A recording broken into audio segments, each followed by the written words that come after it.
NBA Airballs. Yeah, another of some of the most embarrassing and painful things in professional basketball. While some get away with them, others have their reputation or key moments in their career impacted because of these airballs. Taking a shot from deep isn't something as easy as a piece of cake all the time. You can be contested, under pressure, and are not healthy, and those are factors that can cause an airball. But sometimes, airballs are the big elephant in the room. They weren't caused by those factors, and that made them unique. Airballs also vary with how bad they are. Either it's one that barely doesn't hit the rim or the net, to something that is so far off you think the player wasn't trying. Airballs can happen with any type of shooting possession, including free throws. Superstars aren't immune to airballs. Kobe Bryant has a bunch of them, Joakim Noah, LeBron James, Michael Jordan, Steph Curry, DeAndre Jordan, you can name it if you know it. In today's video, I discuss what I think are the worst airballs in NBA history. Case number 1 will focus on Corey Jefferson's one from December of 2014. Corey was basically your average NBA player. He only played for 2 seasons, was picked last in the 2014 NBA draft, and in his peak, he averaged a measly 3 points and 2 rebounds a game. But he was still good enough to make it to the league. In his rookie season, he played for the Brooklyn Nets, which made the playoffs, despite a below 500 38-44 record. By December 10th, the Nets had an 8-12 record, which wasn't an optimal start. The team's aging roster included a 38-year-old Kevin Garnett, who was only averaging 6 points per game, and Andrei Kirilenko in his final season. The championship expectations the Nets once had the previous season had drastically faded away, and it was all downhill from here. During a game against the Chicago Bulls, where the Bulls blew out the Nets by 25 points, Corey Jefferson was passed the ball as he was wide open for a 3-pointer. He sinks his jumper up, then attempts his first and only 3-pointer of the game. Prior to this, he had scored no points, and received almost 0 playing time. But this was his moment to shine, a moment to prove that he was not a bench warmer and a decent role player. This was his chance to show that he can improve. Jack against Brooks. That's a 3, Jefferson. I think that was a pass. I'm gonna go out and get the young fellas back. I really believe he got up in the air, thought about shooting it, and then I'll co-sign it. You're right. Okay, yeah, Jarrett Jack wasn't turned looking the right way. But then, Jefferson either lost his composure or had a massive brain fart. The way he took the shot caused the ball to be so low for a 3-pointer, it partially looked like free real estate for one to goaltend. I think he put 75% of force into this one. One of the announcers thought that this was a pass, and that Jefferson changed his mind way too late. This airball was so bad that you're having the freaking announcer say that was a pass. But thankfully for Jefferson, this airball was mostly forgotten in the sands of time. Corey Jefferson wasn't even a popular player to begin with, but to add insult to injury, a day later after the game finished, Sports Illustrated then published a new article titled, "Nets Corey Jefferson Launches Worst Airball of the Season." Writer Ben Golliver said that Jefferson had already locked up Worst Shot of the Year honors with a better than average chance. We all know how Kobe Bryant shot 4 airballs during Game 5 of the first round of the 1997 playoffs. While it was extremely awkward for Bryant and the Lakers staff, it helped to motivate him to become a better player, a key part of his Mamba mentality. But there's a lesser-known case, and one that happened within the span of just 40 seconds. 40 seconds is enough time to think about a hypothesis of if Bronny James should be back in the G League, or putting your Hot Pocket in the microwave, then putting it back to your plate when you're done heating it up. The player who did this feat is Mirza Teletovic. Teletovic has some more impressive stats than Jefferson. He received a vote for 6th Man of the Year in 2016, averaged 12 points, 3 rebounds, and assists in his prime, and played for 3 different teams. In the 2012-13 season, he was a rookie, again, and put up 3.5 points per game and nearly 2 rebounds. His 3 airballs occurred on February 6, 2013, against the Detroit Pistons. The Nets were 29-20 after the game, as they won by 3 points. All 5 of the Nets starters all had double-digit scoring performances, including a double-double from Reggie Evans. Teletovic was benched entirely for the first 3 quarters, but came in the 4th to do his performance. So, his first airball was with a little bit more than 9 minutes left. After doing a screen which helped him get open for a 3, Teletovic fires up something, and it overshoots to the right of the net. Already, this would be stuff worth showing on your local television reel.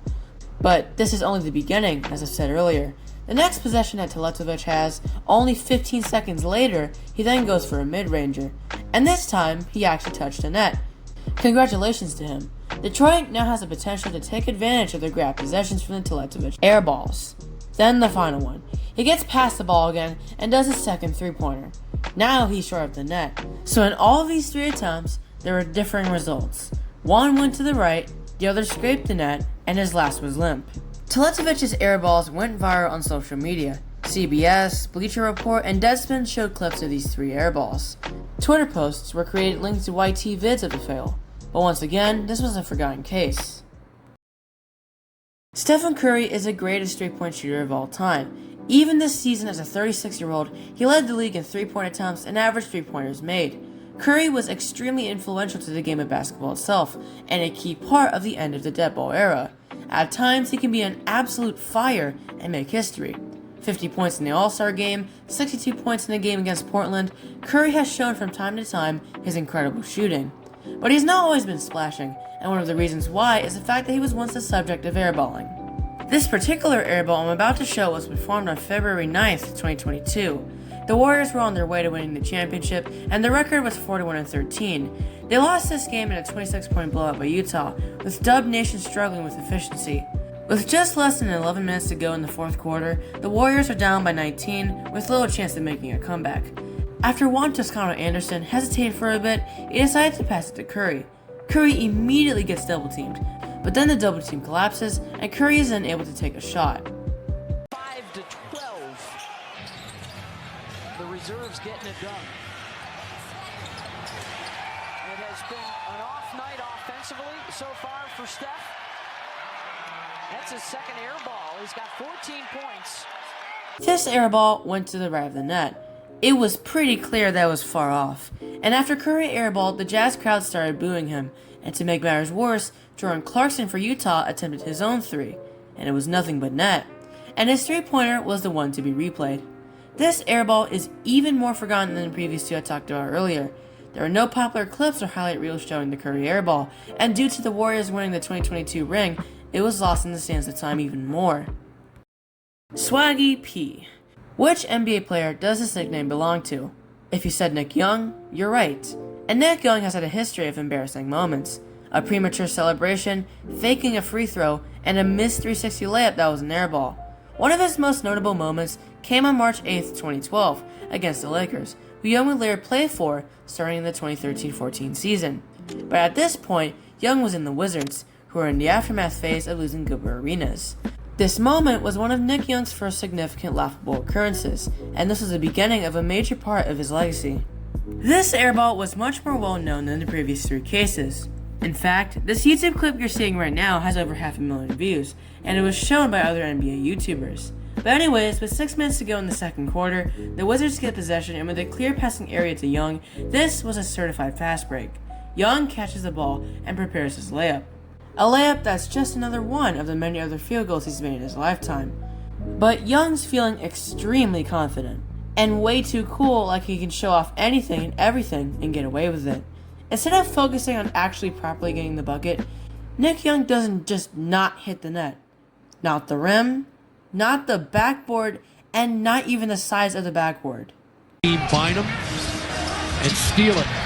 It's a heads-up play by Mack. Nick Young lost it as he had the slam. The layup hit nothing.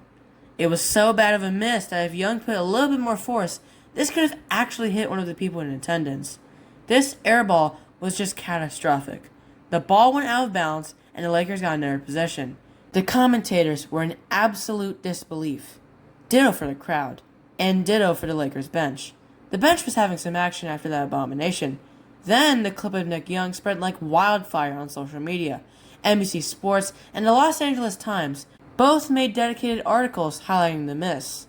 There were more Twitter posts the next 24 hours after Young's airball than my age, and YouTube channels also quickly posted their footage for the world to see.